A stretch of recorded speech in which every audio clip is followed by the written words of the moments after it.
Welcome to Above Replacement Radio. I am your host, Chris Gianta. I might be becoming a bad baseball fan who can't enjoy the romantic things because of advanced statistics. 15 years from now, I want to be on the early baseball committee. Over there on the other side of the screen is Daniel Curran. I literally have the Fangraphs hoodie, the baseball reference t-shirt, just repping some stats, you know what I'm saying? It's not necessarily Hall of Fame. It's not necessarily above average, but we can guarantee you we are better than just the standard replacement level college sophomore. And welcome to Above Replacement Radio. We're talking baseball kind of whenever. I'm your host, Chris Gianta. Over there on the other side of the screen is Daniel Curran. How you doing, Daniel? Chris, I am doing very well today. The Midsummer Classic is upon us. The MLB Draft is tonight. The Home Run Derby is tomorrow. The All-Star Game is Tuesday. It's one of the most exciting times around the baseball calendar. I feel like every All-Star weekend we leave thinking like, yeah, that was really cool. And I think there's a lot of cool things happening this weekend. Obviously, a lot of fun players are going to be in the All-Star Game. Home Run Derby looks like it's going to be a lot of fun, like it always is. And I think overall, there's also just more hype around the draft this year than there has been in years past. So a lot of things to look forward to this week, and we're going to be breaking down all of it today. Yeah, I definitely, I agree that there's more hype around the draft. I think part of that has to do with the top prospects being college guys that have, fans have been able to see on a national scale, especially with, LSU going so far in the College World Series, whereas, last year the number one pick was Jackson Holiday, and, the year before was like, it was Henry Davis. It was Henry Davis, who I don't think Louisville went too far. And, the consensus like top prospect out of that draft was Marcelo Meyer, who, he didn't go to college. He was a high school guy. So I think having the top guys be college guys, I think adds more hype to all this because, a national audience has seen, how good they really are.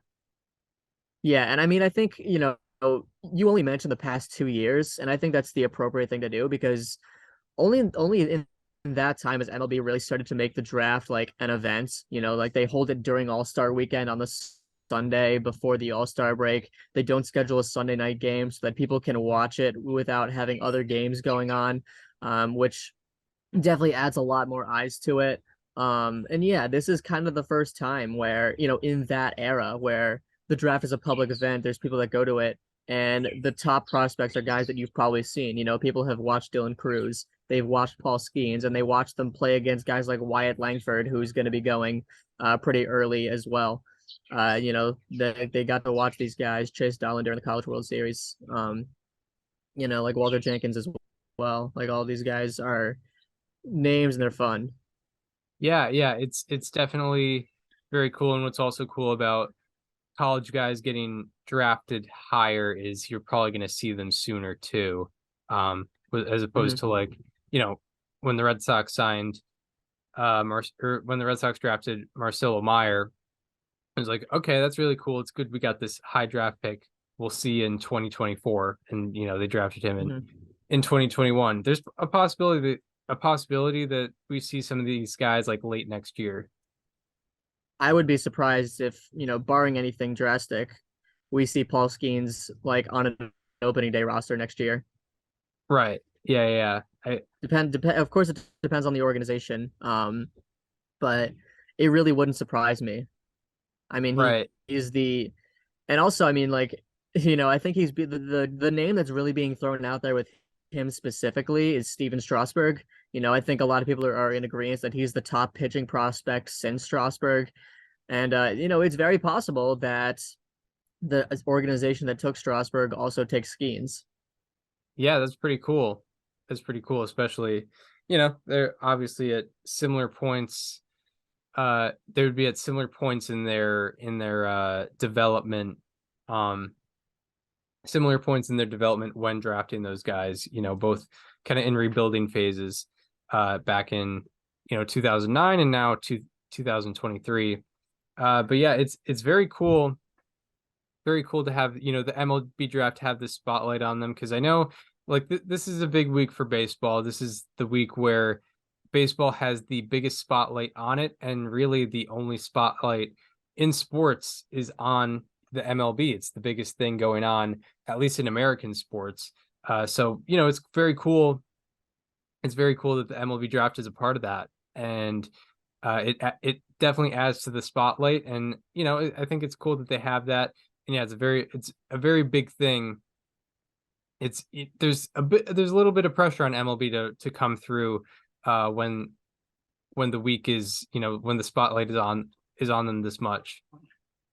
Yeah, and I think that they've done a pretty good job of it over the last couple of years. There are some things that could be better. I mean, I wish the futures game was on the Wednesday, honestly. Because like I hate having it like it was held last night while there were MLB games on. I wasn't able to watch because I was working, but regardless, like that's something that I think a lot of people want to watch, that they don't want to have to choose over their watching their team or choose watching their team over that. I would say put the futures game on the Wednesday after the All-Star game. I know that like the idea behind that is probably that MLB doesn't want to put anything after the All-Star game. They probably want All-Star week to end with the main event. But I think they got to find a way to make like the futures game, I think, is becoming a larger event than it was previously. Similar to the draft, you watch these guys get drafted, you want to watch them on a national stage in the next couple of years during All-Star week. I think you got to find a way to make that your own, its own thing as well. However that may happen, but I think it's certainly a thing. That's like the one major improvement that I think MLB can make to All-Star week.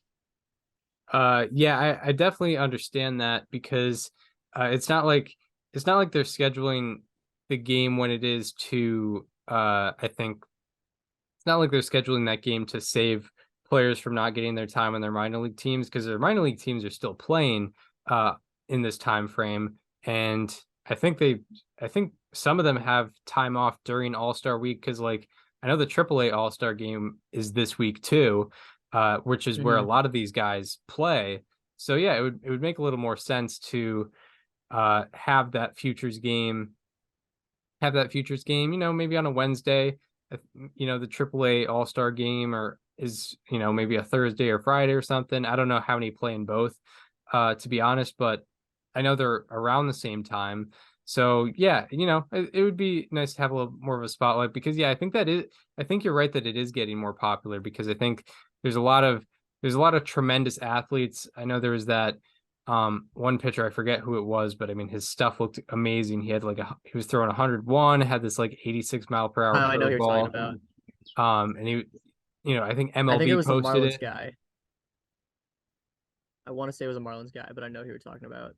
Yeah, it was pretty crazy what the guy was doing. I just know his stuff was crazy. So there's a lot of talent down there. There's a lot of talent at that futures game.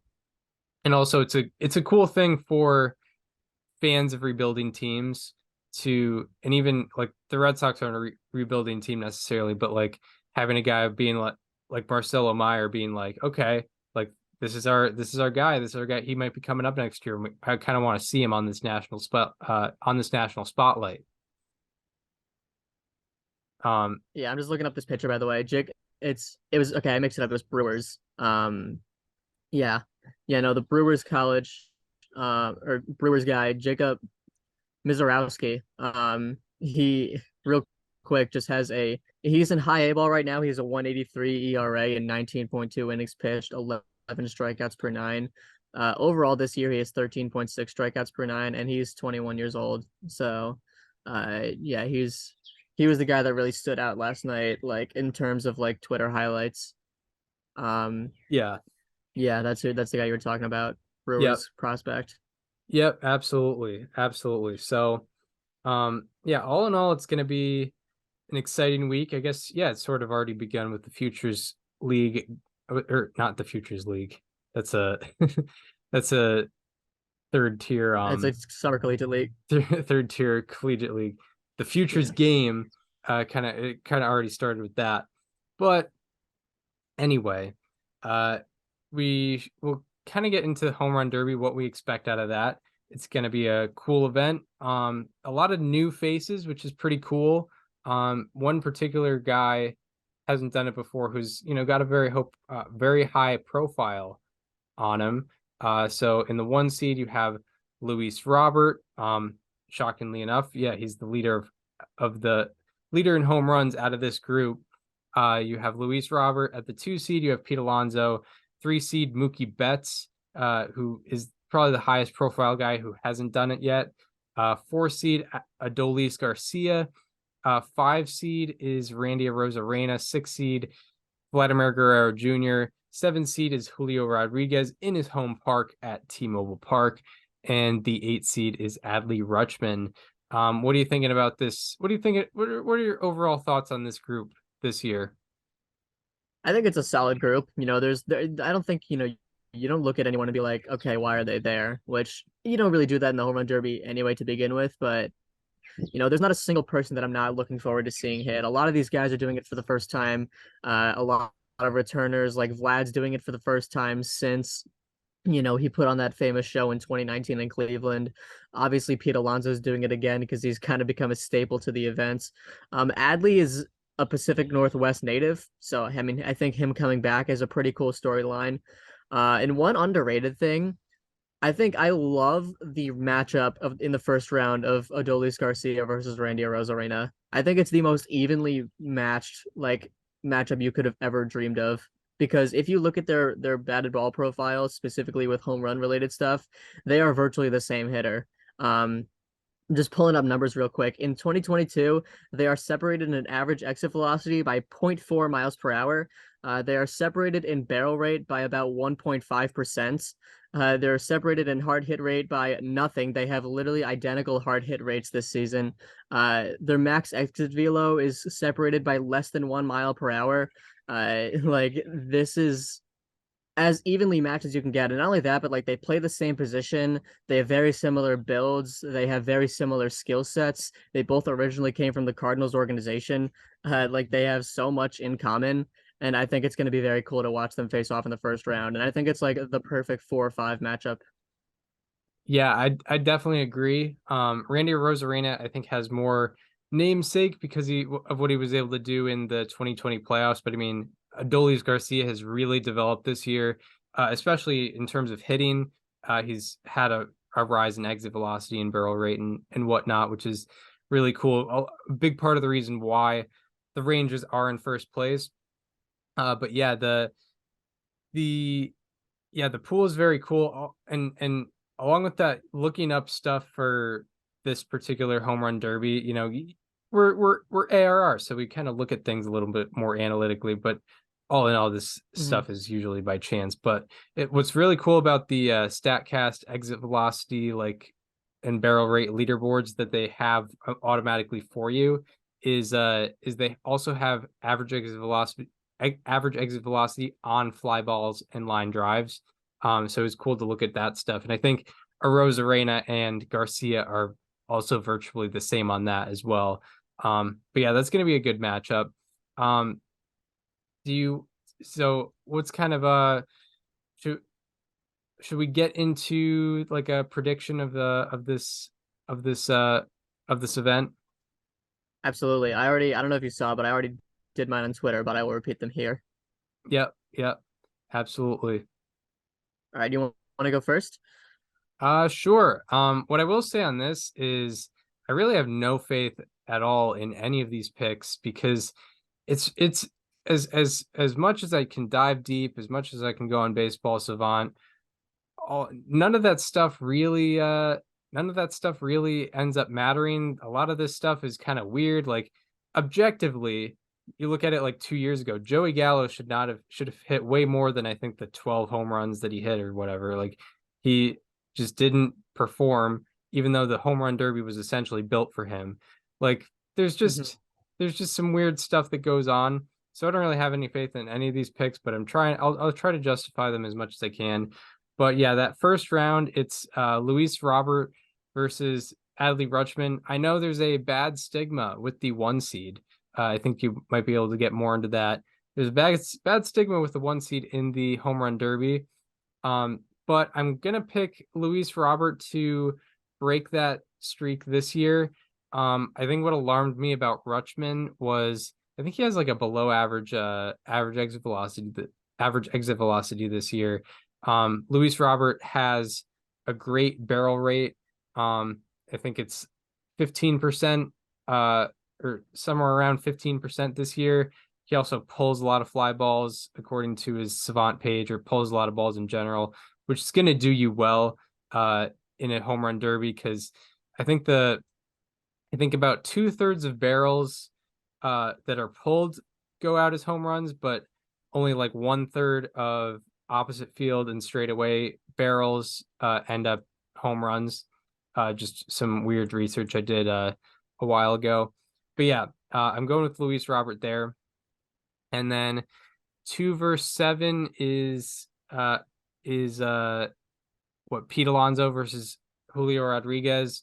I'll just go with Pete Alonso because, this is I know he lost last year, but it's still his crown to take.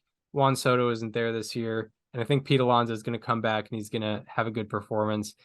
At the With the 3 versus 6 round, it's Mookie Betts versus Vlad Guerrero Jr. I think Vlad Guerrero Jr. is a clear favorite here, but for my dumb analytical reasons, I'm going with Mookie Betts because he has a very high fly ball rate, and out of all of the contenders I looked up, he has the highest pulled fly ball rate. He pulls the highest rate of fly balls out of anyone in this field. I think that's going to help him out. I also think he has a really tight compact swing, and I don't think he's going to get tired. But I could easily be proven wrong. And then in the 4 versus 5, I have Adolis Garcia. He has the highest barrel rate out of any contender here. And as you said, it's very even with him and Arozarena, but it's more of me throwing some love to Adolis Garcia. So I have the top 4 seeds all advancing, is basically what I'm saying. So I definitely went a very different route on this. I did in fact take Adley Rutschman to defeat Luis Robert. I have the 8 seed, upsetting the 1 seed. The 1 seed has not made it out of the first round since 2016. Just to go through the history, in 2017 at Marlins Park, Gary Sanchez in the 8 seed defeated Giancarlo Stanton in his home park when he was trying to defend the title, which, theoretically it made all the sense in the world for Stanton to win, but he just didn't.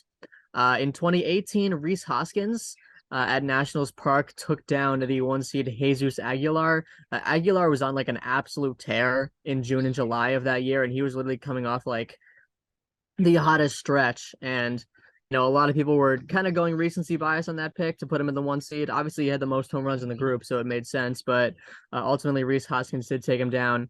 In 2019, this one does have a little bit of an asterisk, but Vlad Guerrero Jr. as the 8 seed took down Matt Chapman as the 1 seed. Of course, Matt Chapman was a late add to the field, as Christian Yelich was supposed to be the 1 seed, but he got hurt like the day or two before. However, I still think Vlad Guerrero Jr. would have won with his 29 first round home runs, and regardless, over Christian Yelich. Doesn't matter how good he was in 2019 in that first half. And then in 2021, it was Shohei Ohtani versus Juan Soto, and Juan Soto just was able to take him down. And then in 2022, last year, it was Kyle Schwarber versus 42-year-old Albert Pujols, and Pujols found his way through that and won it in the first round. So no matter how little sense it makes, the 1 seed just never is able to pull through. So I am taking Rutschman. I like that he's in his hometown. I know that like he does have a below average exit velocity, but there is, you are comparing him trying to hit 98 miles an hour to him hitting BP. It is very different. I'm sure if he was hitting BP all year, his numbers would look a lot different. Same goes for everyone in this crowd. That's why it's such a crapshoot, this entire thing. But I am going with Adley Rutschman. Also, I'm assuming he's going to be hitting lefty. I could be wrong. Maybe he just happens to be more powerful as a righty. But the dimensions in right field are slightly shorter than they are in left field. Not that I think that's really going to matter for Luis Robert. I think he'll hit at 450 no matter what every time. but I did go with Rutschman for those reasons. For the 2-7 matchup with Pete Alonso and Julio Rodriguez, I did take Pete Alonso as well. I think Pete's out for blood this year. Julio is the one person that has ever defeated him in a home run derby. And I think Pete, as psychopathic as he is with this, is going to take that personally. I think he's been training for the last year specifically to defeat Julio Rodriguez, if we're being completely honest. So I think he's going to be out for blood tonight or on Monday rather. And he's going to take down Julio in his home park.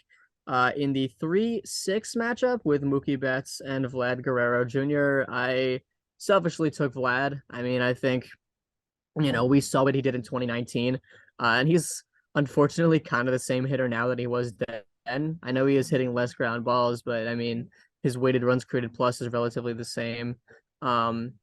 Which not that that really matters or plays a factor, but it is the first time he's done the Derby since 2019. And obviously, he put on one of the greatest performances in Derby history, 91 home runs throughout the 3 rounds. And, his issue is that he kind of slowed up late, but we're talking early right now. So I'm going to go with Vlad over Mookie Betts, even though he is on like literally the best home run tear of his career right now. I don't know. I mean, Vlad's going to set the tone, and I think it's just going to be a little too much. And then in the 4-5, this is literally the biggest toss-up ever. There's not much of a rationale to give here, but I took Arozarena over Garcia. I just think, I don't know, like upsets happen quite a lot in this derby, and I think just having the ability to set the tone and not having a number in mind, like probably is a lot easier mentally. So, in the toss-up, I just threw out the underdog in there. I can easily see Adolis Garcia winning, but I took Randy for that reason. Right. Yeah. And I definitely took Betts over Guerrero Jr.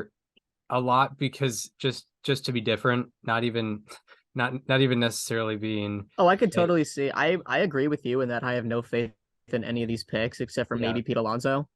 Right. Yeah, definitely. But at the same time, I could absolutely see Julio just destroying in his home park with his home fans. Right. And another good thing you mentioned is like, yeah, looking at these baseball savant numbers, like hitting against, MLB quality pitching versus batting practice, it's a lot different.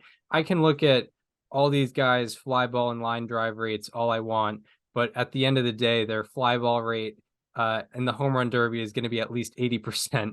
So yeah, hopefully. I don't really have to worry about. Yeah, if it's not, like, you're getting banned from the event. Yeah, I don't really have to worry about your launch angle, your average launch angle with this. But anyway, so yeah, I think it's more just like who can hit more home runs like on a line and thus give themselves more time and more swings and more opportunities. Like that's really the only analytical way you could look at it.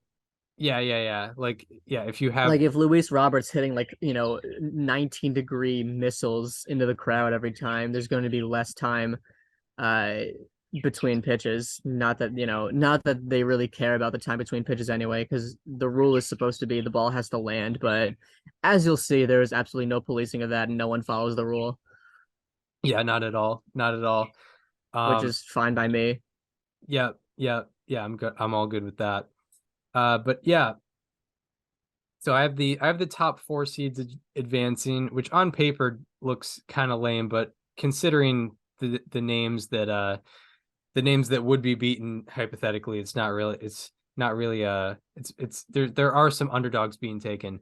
So that means that I have Luis Robert going against Adolis Garcia and Pete Alonso going against Mookie Betts, and I have Adolis Garcia and Pete Alonso moving on. I think Garcia, largely, I just want to keep giving shout outs to him. He does have the highest barrel rate out of anyone in this field. So big shout out to him. And Pete Alonso, I just think is just really good at the home run derby in general. So I think he's just going to move on past Luis Robert.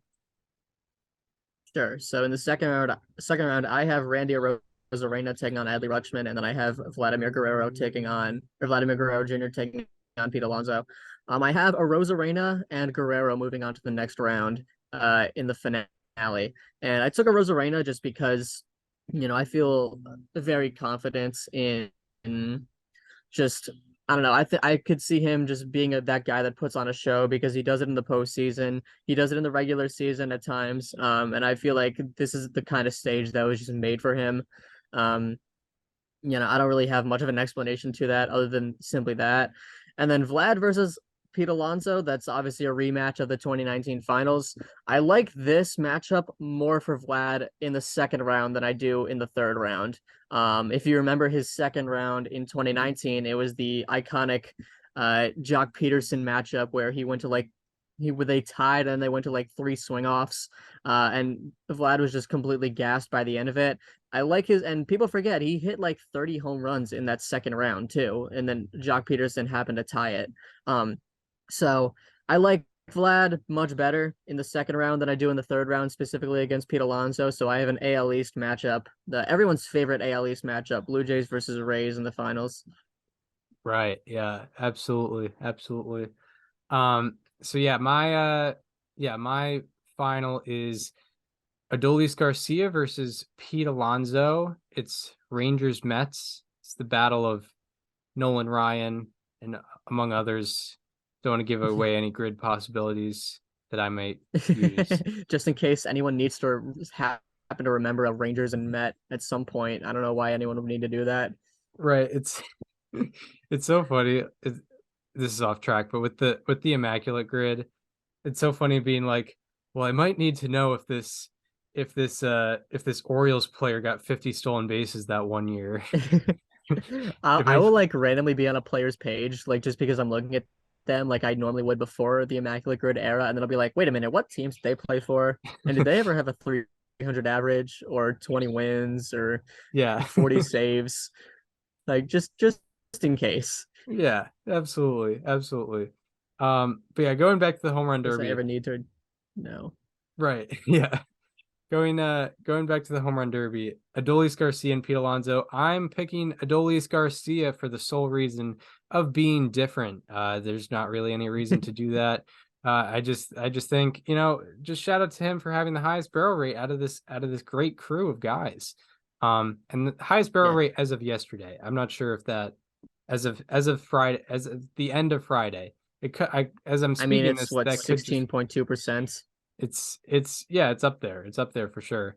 But I know he's, as of the end of Friday, he had the highest barrel rate out of this crew, but it could have changed. Everyone's pretty close in the rankings except for I think one or two guys. Who do you have winning the home run derby?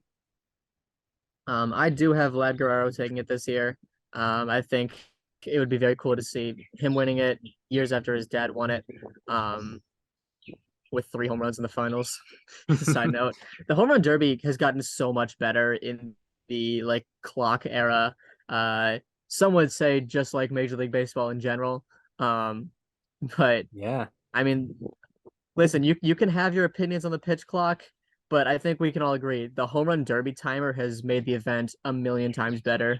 Because like even like the era of not caring about like throwing the next pitch when the ball lands is so much better. Like go back and watch the 2015 home run derby, and then watch like anyone from 2019 and forward, and it's laughably better in the recent years. This event has honestly become the premier event of All-Star Week. Uh, Like I think most people look forward to the home run derby more than they look forward to the All-Star game. The All-Star game is not gonna lie, kind of boring. yeah, truly it is, and Which is mostly the case in most sports to begin with. But yeah, I don't know. Can't remember the last time I watched an All Star game and was like, "Yo, that was awesome." It was probably 2018, like the extra innings game in Nationals Park. yeah, where there were like 11 home runs hit or something like that. Hmm. Yeah, I totally agree that it is the premier event. Yeah, thinking apparently in 19 wait, 19 yeah, in 1987 only eight home runs were hit at the home run derby or something like that. Yeah. Yeah. To be Like, fair, they probably loved it in '87. They were like, look at those line drives into the gap. oh yeah, yeah, yeah. I mean, they should have just had like a sprint competition because that was the golden age of stolen Yeah, bases. yeah, just throw like Ricky Henderson out there, throw like yeah, Vince throw like Coleman. Ozzie Smith out there. Yeah, for sure. For Yeah. sure. But yeah, we have, so I have Was Lou Brock still Adolis. stealing bases in '87? I don't think so. No, he was long out of the game by then. Yeah. So I have Adolis Garcia winning the home run derby. Daniel has Vladimir Guerrero Jr. Very understandable. He got very close to doing that 4 years ago. So we could briefly discuss the All-Star game and what that might possibly bring. What are you expecting? What are you expecting out of this? What do you want to see from the All-Star game? Um, I just want to see like a competitive game. I feel like I don't know. Like I don't Yeah, want like a 5-2 game, you right. know, where it's like it just feels over by the sixth. Yeah, like I don't know. I would like the top slash bottom of the ninth to be filled with some sort of like nerves for whoever is on the mound, whoever's at the plate. I'd like to not know who's going to win in the ninth inning or the eighth inning for that matter. It probably doesn't help that like the best closer in the league is going to be out there in the ninth if there's a lead. Yeah, very fair. Very fair. But Yeah, I don't know. I would like a competitive game. The American League has won the last like 10 All-Star games or something like that, dating back to like 2013. yeah, I think it's been 9 because there wasn't one in 2020 and they've won every one since 2013. Yeah, yeah, that is true. Um, yeah, because yeah, the AL won like I think they won like 14 in a row, and then the NL won 3 in a row, 2010 to 2012, and then the AL has won 9 in a row Yeah, and I'm pretty since sure they're then. like tied like overall record. So it was a big comeback on the AL's part. Yes. National League blew a like 14 win lead. Yeah, The the American AL is League leads. Okay, coming into 2023, the American League leads the all-time series with a record of 47, 43, and 2. yeah, the American League So, has been better than like the Braves over the last 30. They've yeah. they've won like Yeah. 23 out of 26 or something like that. It's ridiculous. Well, they did tie in 2002. That's true. Okay, yeah. So 23 out of 27 maybe, something around there, something Still, like that. Yeah. they're the hot that like no one's talking about it. The American League is the hottest team in the league.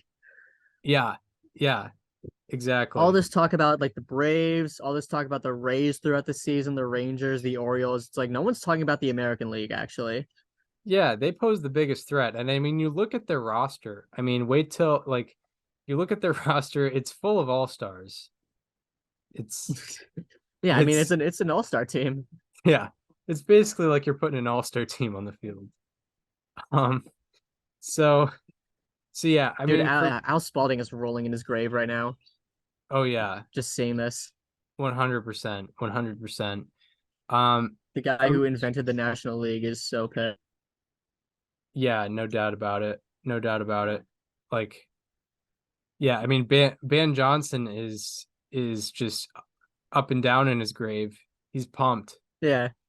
Dude, they're doing it for dude, like they have pregame speeches every All-Star game. They're like, we're doing this for Ban.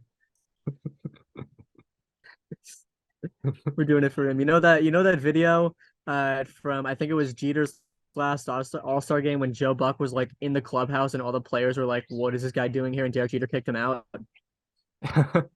They were in the middle of their Ban Johnson speech. Yeah. That's what people don't want to know. Yeah, yeah, absolutely. Yeah, in that American League clubhouse, they always have a big portrait of Ban Johnson and his small glasses. Yeah. Yep. Uh, yeah, and if you don't know what we're talking about, Ban Johnson was the creator of the American League. He was the American League president for a very long time. And I may, if I feel like putting the effort, I may put a picture of him in the podcast. So Getting back on track here. For the All-Star game, I think one of the best things MLB did was, or at least, well, their biggest mistake was making it matter, and then what was a good thing was getting rid of the um World Series reward where you the winner of the game gets home field advantage for the World Series. MLB did a great job of getting rid of that. The Um, fact that like the 2016 World Series started and ended in Cleveland is such a travesty it's because Eric Hosmer went off for the American League of all people. Like that's the reason why we couldn't get the Cubs winning the World Series at Wrigley Field. yeah, it's It was nuts. literally because of Eric Hosmer. Yeah, that's crazy. Um, so yeah, it was good. It was good to get rid of that because it didn't really still feel that competitive when it was there.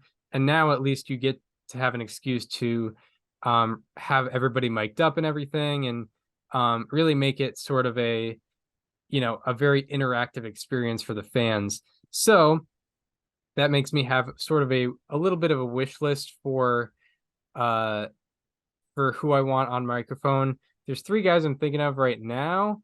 Um, and one of them is Jose Ramirez, not just because he's really good at baseball and is really underrated, but he has a good personality. It's not really showcased that often. I know he a few years ago, like he was on one of those momentum videos, one of those like live batting or those live batting practice videos, and he was pretty funny on that. He's been described by teammates and former teammates as a really funny guy. I think it would be really fun to have him mic'd up and on a national stage, get more people to see. Oh, this guy's an all-star. He's been an all-star a lot, This guy and rocks, actually. this guy, yeah, he's This guy who's like one of the top 5 best players over the last like 6 years. No, he's actually really cool. yeah. If you Believe just it or look at not. his home run, doubles, and stolen base totals over the last like 8 years, it's pretty wild. Yeah. Um, so yeah, I think it would be cool to get him on microphone. I think it's kind of mandatory at this point. You got to have Freddie Freeman on microphone. He's a he's a good guy to have on mic. He's very cordial with whoever's interviewing him and whatnot, and it's just fun to have him on. And kind of a guy who's not going to be in the game, but I'm sure he's going to be participating in festivities and whatnot. I think it would be cool to get Spencer Strider on the mic, just because I've already seen him do a 20-minute thing with Foolish Bailey. And you don't have to talk about all the music stuff, but I think he's just a really interesting personality that you don't see showcased that much. Seems kind of, I'd like to just get his perspective on pitching and all, other stuff and all that. So that's who I'm looking for. Do you have any particular guys in mind for that? One thing that I kind of just realized, um, remember last year when they invited Miggy and Pujols to the All-Star game out of like courtesy, and they're like, yeah, we're gonna do this thing every year where we just like invite one guy to the All-Star game because it's like they're a legend and they're not worthy anymore, but we still want them to make it.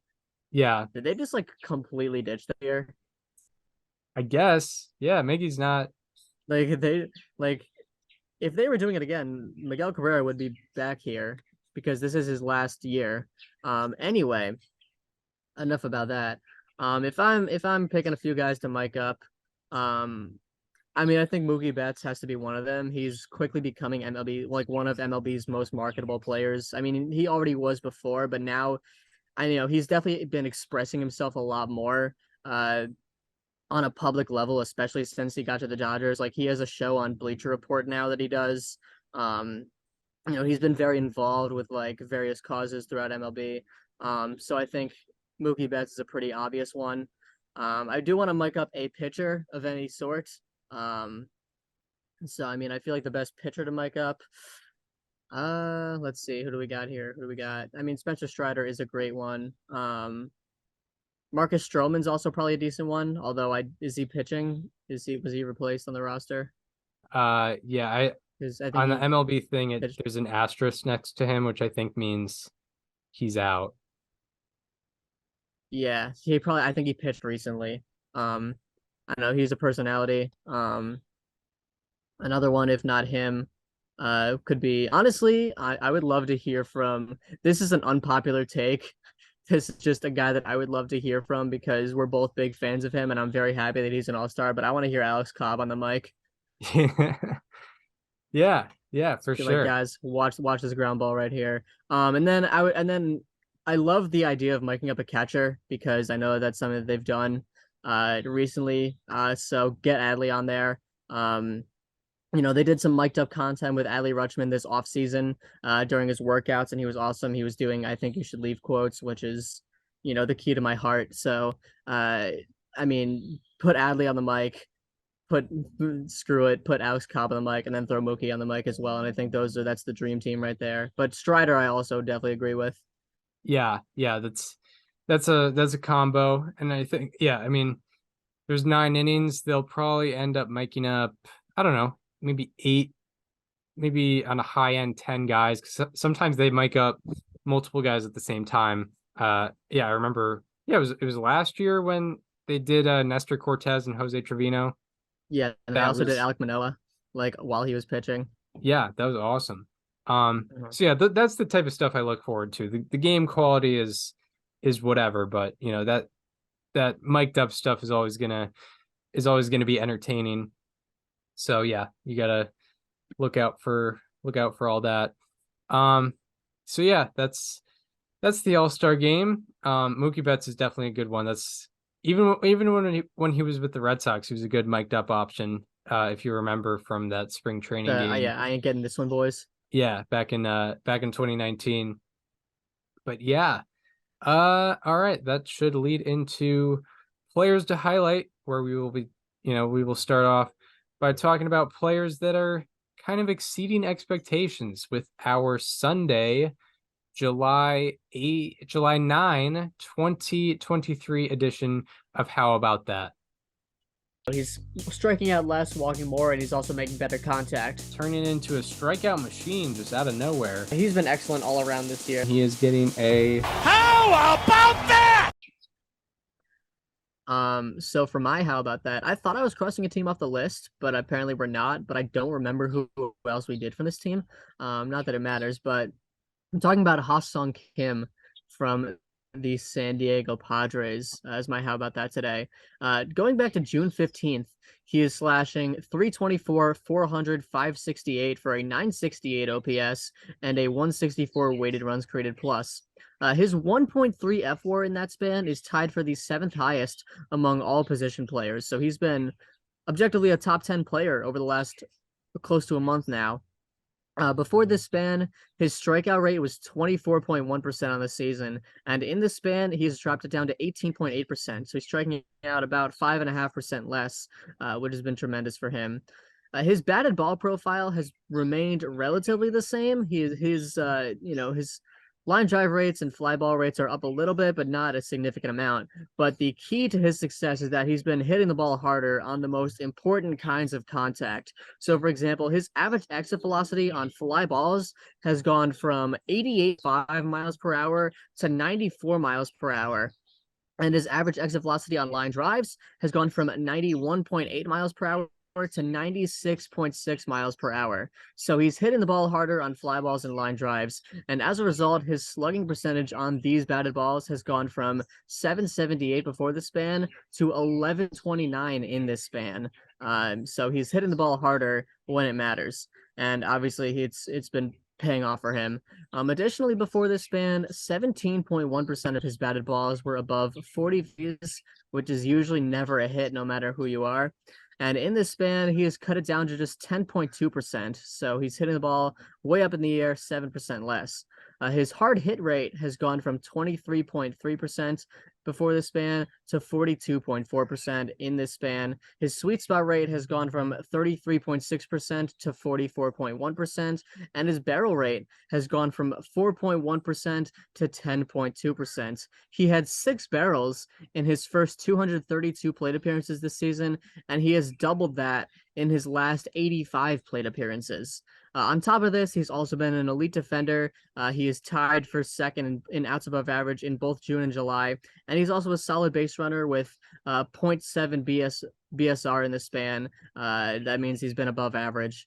So Ha-Sung Kim has been pretty much dominant on all fronts. He's hitting the ball harder. He's making better kinds of contact, and he's doing all the little things right with defense and base running. Yeah, Ha-Sung Kim. How about that? Yeah, he's been. I mean, anytime he can deliver at the plate, it makes him such a complete player, given his defensive and base running capabilities. Do you remember the yeah, other Padre that we did? Michael Wacha. Yep, you did Michael Wacha. You're right. Good Yeah. call. And yeah, this one I think might have a little more validity to it than Michael Wacha. But I mean, Wacha was doing well, but Ha-Sung Kim, you could argue, definitely doing better. So yeah. I mean, one of the few non-struggling Padres out there is Ha-Sung Kim, or at least non-struggling guys who doesn't necessarily have a big high profile. All right, so my how about that? For the third time this year, I'm going with my favorite team. It is the Boston Red Sox. I'm gonna talk about James Paxton here, who James Paxton, hasn't really been that active since 2019. He got Tommy John surgery back at around the start of 2021 and was out for all of 2022 and for like 5 months of 2021, and finally came back. We witnessed his first start as a Red Sox pitcher, first ever start for the Red Sox, and particularly in James Paxton's last 7 starts, he has really come to, reached his full potential. He has a 1.93 ERA and 3.03 FIP in his last 7 starts in 42 innings pitched, averaging 6 innings per start there as well. Out of 83 qualifiers in the span, his ERA ranks 4th. Out of 110 pitchers with 500 plus pitches thrown in this span, his expected batting average against ranks 3rd, expected slugging against ranks 4th, and expected WOBA against ranks 4th as well. Along with that, James Paxton's whiff rate in this span is 31%, which ranks 13th out of 102 pitchers with 250 plus swings against them in this span. And his chase rate in the span is also 33%, which ranks 16th out of 109 pitchers with 250 plus pitches out of the zone in this span. Particularly against his cutter, hitters are hitting 103 with a 141 expected batting average and slugging 205 with a 194 expected slugging. That's a sub 200 expected slugging on a certain pitch over this span is really insane. And out of 45 pitchers to throw 100 plus cutters in this span, his average against ranks 1st, and expected batting average, slugging, and expected slugging on his cutter all rank 2nd out of 45. And along with that, James Paxton has a 40% whiff rate on that cutter, which ranks 4th out of 45. So James Paxton, we know more than anybody we know more than any other fan base that the Red Sox starting rotation has become sort of a dry wasteland of injury and underperformance. And James Paxton, along with Brian Bayo, has given a little bit of hope. And James Paxton has been a real pleasant surprise for Red Sox fans. And he is getting a... How about that? So... Yeah, well deserved. Well deserved. Good story, being able to come back from Tommy John surgery and perform immediately upon arrival. So that does it for how about that. And now to go from the highs to the lows, where we're talking players or subjects that have been underperforming for our Sunday, July 9, 2023 edition of Slightly Alarming Statistics. He's been barreling up the ball way less. He's not missing bats. He's not getting the ball on the ground, and people are hitting it in the air more. It's been so bad. He is getting a... Slightly alarming. Yeah, so for my slightly alarming today, it does pain me to do this, but I am talking about one of our favorites, truly a staple to this show. I never want to talk about this sort of negative light, but I am talking about Salvador Perez today because, man, has he been struggling at it. Mind you, this is an all-star Salvador Perez who since May 15th is slashing 198, 233, 335 for a 568 OPS and a 48 weighted runs created plus. Among the 162 qualifiers over the span, his batting average ranks tied for 152nd, his OBP ranks 159th, his slugging ranks 148th, his weighted runs created plus ranks 159th, and his minus 0.8 FWAR ranks tied for third worst. He has been one of the top 5 worst position players over the last nearly 2 months. All-star Salvador Perez. I know, it's hard to believe. His walk to strikeout ratio is 0.10, and that is tied for the second worst in that span as well.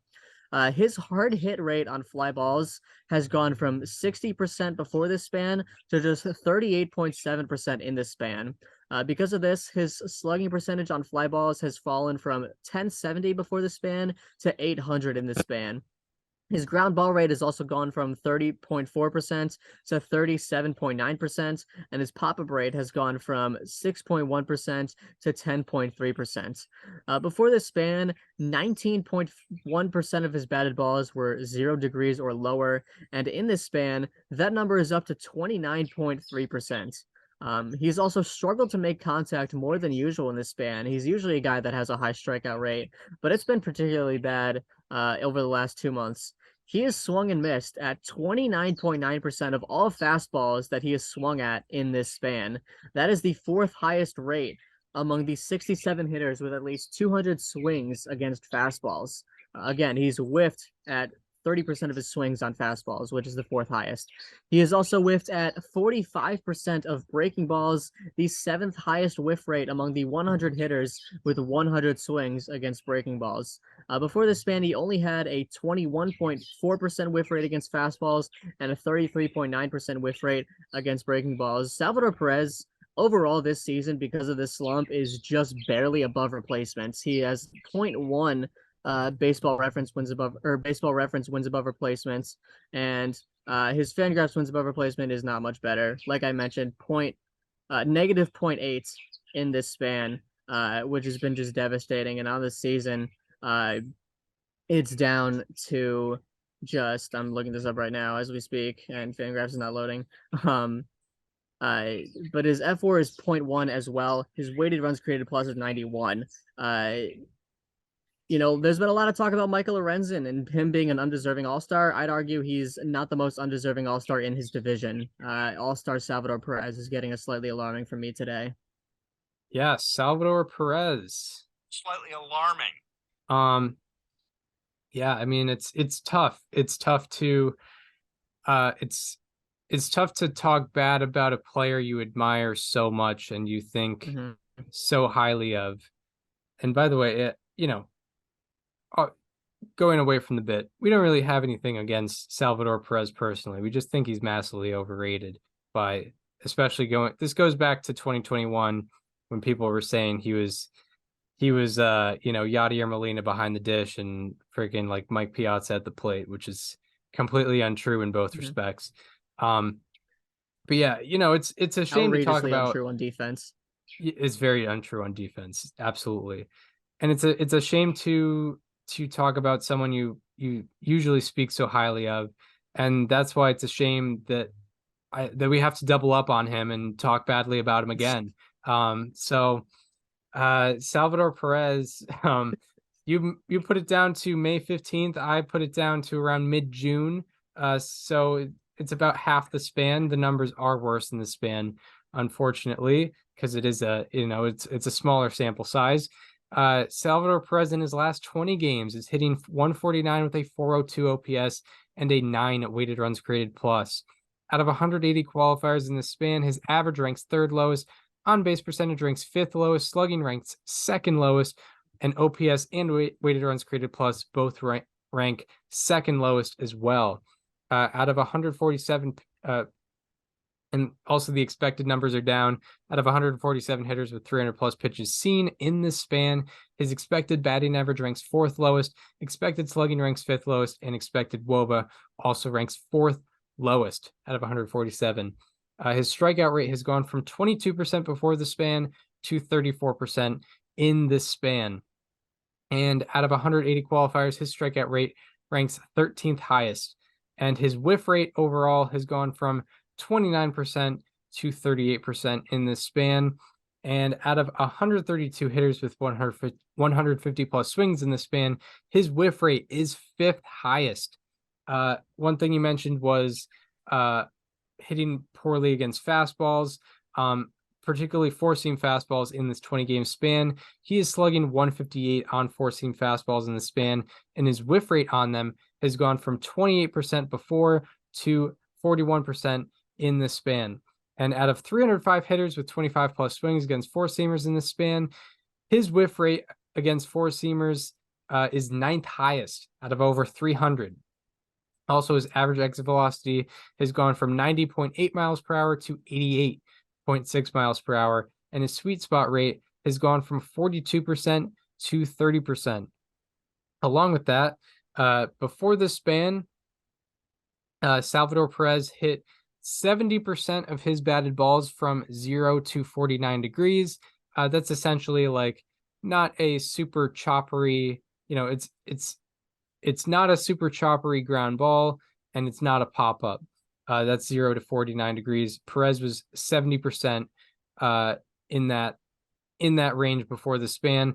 The league average rate this year is 60%, and hitters are hitting 467 and slugging 824 in that area. And outside that area, the league is hitting 137 and slugging 150. So that's a good area to be in, is 0 to 49 degrees. And Perez has gone from hitting the ball in that area from 70% of the time to now 45% of the time. And out of 237 hitters with 40 plus batted balls in the span, his rate of batted balls in the 0 to 49 degree launch angle range is 7th lowest out of 237. That's bottom like 3% there. So Salvador Perez, he's swinging and missing more. He's striking out more, swinging and missing at four-seam fastballs more, hitting the ball softer, and hitting the ball at much less optimal, launch angle ranges, more ground balls, more low ground balls, more high fly balls that won't get out of the stadium. And it's a real shame that Salvador Perez, from both of us, is getting a Slightly alarming. And I'm guessing he got there via like the player vote, which is somehow worse than the fan vote. Right. Yeah. Because I mean, yeah, I get it. The Royals are objectively a mess and do not deserve an all-star. Like there's really not a single person you could point to and be like, yeah, that's their guy. So they just by default went with Salvador Perez, who is now a below league average bat and also devastatingly bad at defense and base running. And like the most valuable player on the team has been like Michael Garcia, who hasn't been good enough to be an all-star, but and also hasn't been good enough to get like nationally recognized, but he's straight up been the best player on their team overall. Right. Yeah, exactly. Probably deserves it a little more than Salvador Perez for the, I don't know, 6th time or something like that. Been there a lot. All right. Well, that does it for players to highlight. And now we will get, we won't get into No, we will not. preview. We won't get into on Monday. You got. You have Adolis Garcia versus Randy Arozarena. I know they're not pitchers, but they are going against each other. That is personally. True. Yeah, matchup of the night comes from Rangers Rays. It's Adolis Garcia versus Randy Arozarena. On Tuesday, matchup of the night comes from American League versus National League in Seattle. We don't know who it is though. We don't know who it is. Yeah, unannounced. So yeah, that does it for this installment. TBD versus TBD. Yeah. Now this TBD, he's got better stuff than this other TBD, but the other TBD has softer contact against him. So we'll see about that. So that does it for this installment of Above Replacement Radio. We hope you enjoyed this one. If you are listening on Apple Podcasts, Spotify, and want to watch the conversation as it happens, or just go check out our general digital content, go and subscribe to the YouTube channel. It is called Above Replacement Radio. And if you are listening on YouTube and want to get the audio only streams, subscribe and follow the Apple Podcasts and Spotify streams. They are also called Above Replacement Radio. And follow us on social media. Follow me on Twitter at Chris_Gianta. Follow Daniel on both Twitter and Instagram at Daniel_Curran. Is your threads also at Daniel_Curran? Yes, it is. I haven't used it once, but whenever I do, Yeah, just go in ahead and case. hit me up on there. You know, Yeah. if you run out of if threads turns into a thing where you run out of follows, make sure to get to Daniel Curran first. It's at Daniel_Curran. And follow the show Instagram at Above Replacement Radio for all the show needs. We hope you enjoyed this one, and we hope to see you next time, where we will probably be talking all things All-Star Week. Yeah, we will see you then. This conversation is over.